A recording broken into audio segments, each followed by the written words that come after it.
you, Mrs. Miller. And can I begin by congratulating very much my honourable friend, the member in charge of the bill, for bringing it forward and for doing so in a way which has enabled it to progress, perhaps further than one might have expected, given that she came up at number 20 in the private members' bill ballot. The only time I've ever come up in the ballot, I came up at number 2. We won't go into the fur farming prohibition bill, but it did something pretty similar to it. It did end up on the statute book. But I was at number 2, not at number 20. Number 20 is the last place in the private members' bill ballot, and the one that's most likely to be ruled out for time purposes when it comes to the day when there's priority for the person who's come at number 20. So my honourable friend has done well to use our opportunity to create this consensus. Now, I was, like the honourable gentleman, previously a Minister for Disabled People, back in 2001 to 2005, at which time British Sign Language was not recognised as a language even in a declaratory form. It was seen by officials in what was then the new DWP. It was only formed in 2001. Half of the officials were from the education side of things, and they really genuinely saw BSL as a distraction from learning to lip read. They saw no cultural issues. They had no understanding that there was a deaf culture. And this was primarily because, in my view, they weren't horrible people or evil people. In my understanding, they simply had not had enough connection and dealings with deaf people, prelingually deaf people, to understand that there was a culture. I remember making a speech very early days, using some lines from some of these people. I was immediately challenged by deaf people thereafter and asked what on earth I was talking about, which enabled me to then go back. I understood then that there is a culture to prelingually deaf people that is different to people who become deafened over their lifetimes, and that there was an issue there that was not being recognised by officials.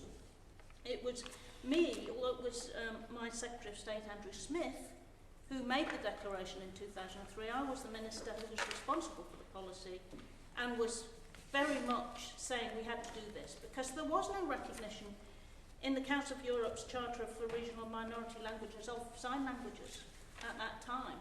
We were a long way back from where we are now. But now really is the time to take further steps. The BSL has been recognised in a declaratory way as a language since 2003. But we really need to see more practical improvements for deaf people who use BSL. And the key to that, as any former Minister for Disabled People will tell you, Mrs. Miller, is to have access to the Minister and to officials by deaf people. Because they're the people who will bring their experience to bear, will make it pretty clear, pretty quickly, what is right and what is wrong with how things are being done, and there can be a real, just a key to making things better for the deaf community, to promoting proper understanding. It's absolutely time for recognition of British Sign Language to be in statute. I think that is so important, to be in statute, not just to be in declaratory form. And I think that the provisions, I agree with my honourable friend, the member in charge, about this issue about official languages. The same thing I came across very quickly in my time in 2003 as a minister. We couldn't say it was an official language. It's still true now. This is not an attempt to water down any efforts to enable British Sign Language to be properly recognised and to be properly promoted in the way in which this bill facilitates. And I think it is entirely a good thing. I think it will improve the capacity for deaf people who use British Sign Language to be able to participate, to be able to get access to public services, to proper provision, as the Equality Act assumes that they should be able to. Provision of this kind of translation is actually a service that ought to be, in Equality Act terms, not discriminated disabled people, deaf people, should not be discriminated against in the provision of services in this way. So this is entirely a good thing. To the extent that it focuses the minds of officials and ministers who come and go over the years in departments on the needs, aspirations and requirements of deaf people, it is entirely good. And in that respect, guidance, reporting, this all helps focus minds in departments. It can make a real difference. And over a shortish period of time, I think we'll find, if there are other measures that are necessary, other statutes that must be passed to facilitate access, to facilitate participation, to enable the language to be properly used, recognised and expanded, it will become clear.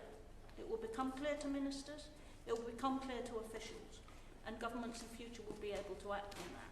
So this is the next stand, the next basic important part of promoting BSL as the language that it is, enabling deaf people who use it as their first language to participate fully in society.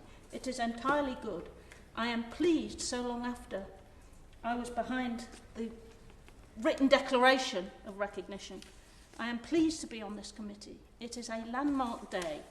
I hope that this House, when it gets back for remaining stages, can facilitate its passage through to the other place quickly, and that the other place will see the importance of it and will facilitate its passage onto the statute book as soon as possible. And it will be a moment to celebrate for the deaf community, and it will be appropriate that my honourable friend, who comes from a deaf family, will be able to say that she did this and that it matters so much to so many. Yeah.